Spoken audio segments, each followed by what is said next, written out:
guys, Ashley here, also known as the AJ Lee fan. I'm here today with a new video. I decided to make a part 2 on the couples that should have been in game. Watch out for spoilers on any show that I might reveal. And if I talk about a couple that you feel like, in your opinion, they were never meant to be in game, these are just my opinions, and I like to back them up with a little bit of facts when I'm talking. So, just comment down below, subscribe to my channel, and let's get into the video. So today, on the part 1 video, I did 8. On this one, I'm gonna do 6. It's a long list of couples, so I'm just trying to keep it to a good medium of numbers so the video isn't too long. So let's just get to it. Coming in number 1 on the list of on a couple that should have been in game is Sean and Angela from Boy Meets World. Um, they if you've never seen Boy Meets World, I feel bad for you. I don't know why your parents have never introduced you to this show.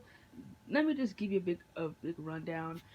I grew up in a house with two parents who really are old school. They really, especially my dad, like he really loves old school shows. He loves the shows that he grew up watching, and Boy Meets World happened to be one of those shows that we were kind of like forced to watch in some sort of growing up. And to me, the show was just really good. Like I really loved the whole concept of it. Like even though it was a sitcom, it did target some real serious issues about life, friendships, relationships, just everything. The whole TV show felt realistic, even though it was a sitcom. So there you go. Sean and Angela were just, oh my gosh, their entire love story was just so cute. And it was really at a time where you didn't really see a lot of black girls be represented, or really a lot of interracial relationships be represented on TV. And them being together was probably like a real big trigger to everybody because it was like, oh my god, a black girl and a white guy, how is that gonna work with two different backgrounds and everything? And like Sean was just such a good character. Like his character was just so realistic. And we really didn't really know much about Angela's home life until the college years seasons, like season 7, on why she was so guarded. And like her and Sean are really not that different if you think about it, on why they're so guarded and why they kind of have trust issues with people, because they kind of have like abandonment issues, and they kind of don't allow themselves to get attached or rely on people because of the things they've been through traumatically.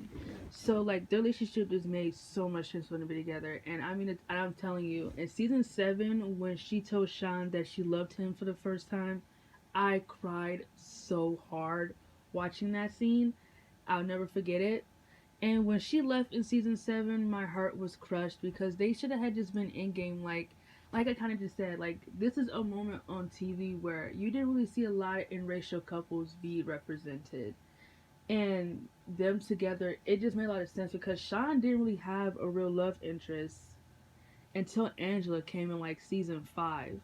So like, yeah, like until Angela came, like he didn't really, he just, I guess they say he just like, he messed around, like he had a reputation of dating girls, but we never really saw the girls that he dated until like Angela came into play. And the guy that plays Sean was fine. So just want to throw that out there. Anyway, they should have been in game because, like I just said, I already gave you the rundown. They were not that different from each other, so it just made sense for them to be in game. Period. Um, Coming at number 2 is Jackie and Kelso. Like I just said, even though That 70 Show was a sitcom, the relationships on, honestly, I'm not even gonna lie to you, out of all the couples on here, Jackie and Kelso were honestly the only ones I cared about. So yeah, I did not care about. I hated Eric and Donna together. I thought they were probably the most toxic relationship on the show. Like the fact they try to normalize, like she's a girl next door, and like they live together, they grew up together the whole time, and they were just destined to be. It was a real big joke because they had no chemistry. They had really nothing in common with each other, and Donna was just so insulting towards Eric. Like she was like really emotionally abusive towards him, and that's when I talk about like things like that is never discussed. It's just normalized as comedy relief.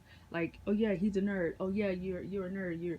You're just a dork. Da, da, da, like everything like that. Like, And like she just thought that she was just way too good for him. Like I understand you, like there's a line between having self-worth and being completely just narcissistic and self-centered. And I feel like she really took her self-worth to like a really really high standard. Like she just thought like Eric was just not good for her. Like she just, I don't know, it was just the whole relationship was just really like what WTF to me. And I never really like I don't really like Donna. Like I don't really like her. Like I don't think she's personally funny or anything. But like what I do like is that she has this feminine female trait that I really do appreciate, because I myself I am a feminist. I I want women to be represented more. I want women to be more on the same pedestal as men. Period. So I appreciate that from her. But even that she's not funny, she's really annoying. But I do like her and Jackie's friendship. But even that, I cannot stand Donna, and I don't really like Eric that much either. Like I love that '70s show, but the whole show is really a concept of stereotypes, which honestly I'm not really a big fan of stereotypes, because I get it. If, I understand you're doing it to make a point, but there's just a moment where it's like, okay, you're taking the stereotypes a little bit too far, and it's just really annoying.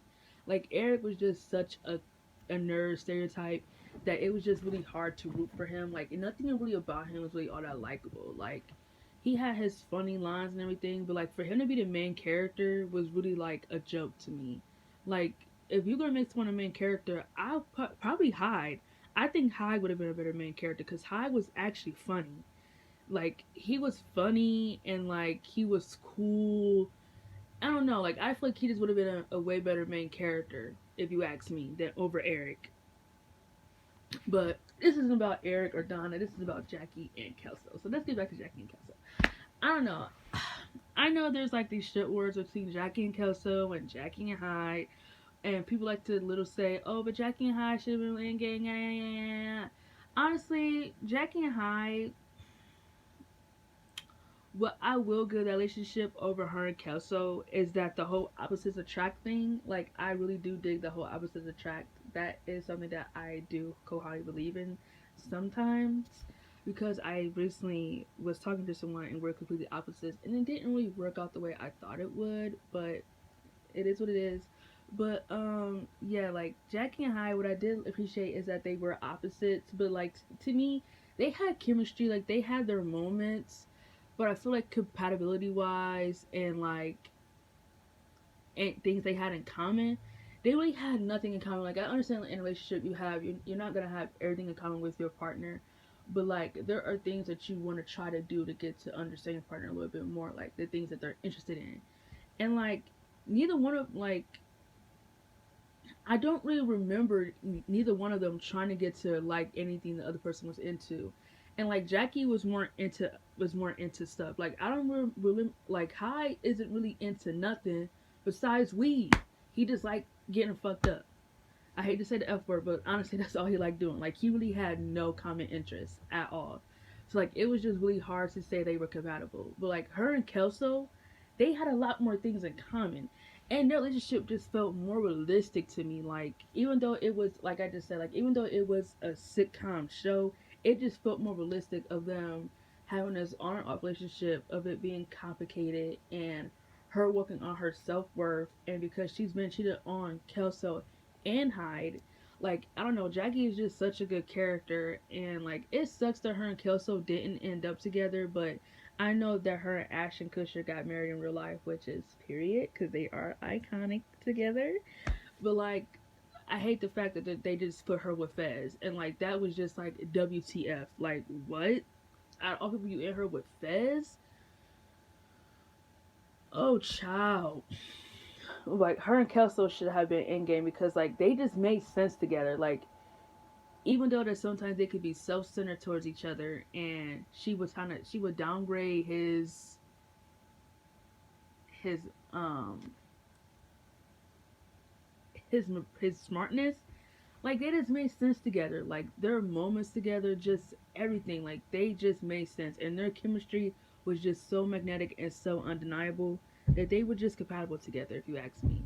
So that's why I'll say her and Kelso made sense, because they understood each other. Like even though they both were kind of like they like the same people in the same nutshell trying to work on themselves. And that's something that I didn't really see a lot from her and High. Like, I didn't really see a lot of her and High trying to help each other progress or get better.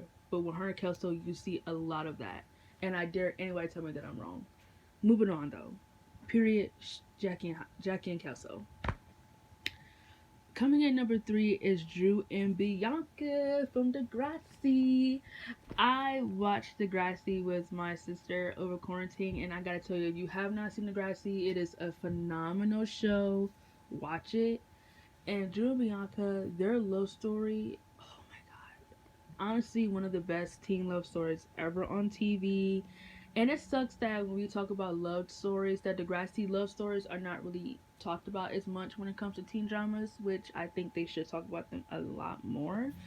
It sucks that they didn't end up together because you would think out of everything they've been through, they would end up together. And it really does suck because their relationship was kind of like a bittersweet ending. I remember watching their breakup scene. I remember just pouring my eyes out because they really should have been in game. And Bianca, her and Drew's character development from where they started to where they ended was just really powerful. And the fact that they did not end up together is just kind of like WTF. You might hear that a lot when I'm talking about these couples because majority of this is like WTF. So the fact that they didn't end up together was just really like, it was really heartbreaking and really hard to see because Drew was really honestly, they were honestly their best when they were with each other. And that's just period. Coming in number 4 is Ryan and Marissa. Now, I feel like I already discussed why they should have been in game in my OC unpopular opinions video. But like I said, Ryan and Marissa, they were just it from the beginning.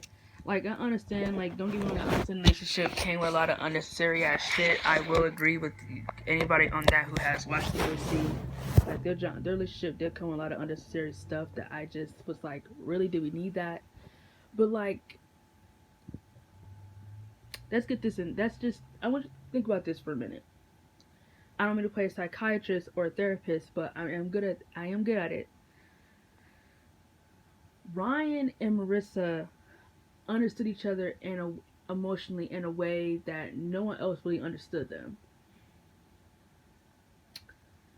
Marissa had a lot of mental health issues that were not discussed in the show.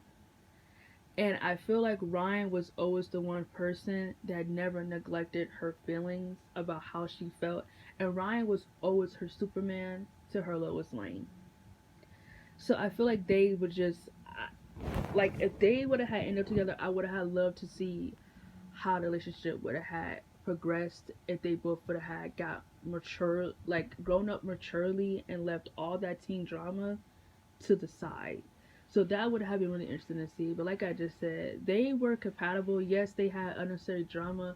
But if you look past that, they really loved each other. Like, I mean, really, really, really loved each other. That's it. That's the sentence. Coming in number 5 is Justin and Jessica. Child.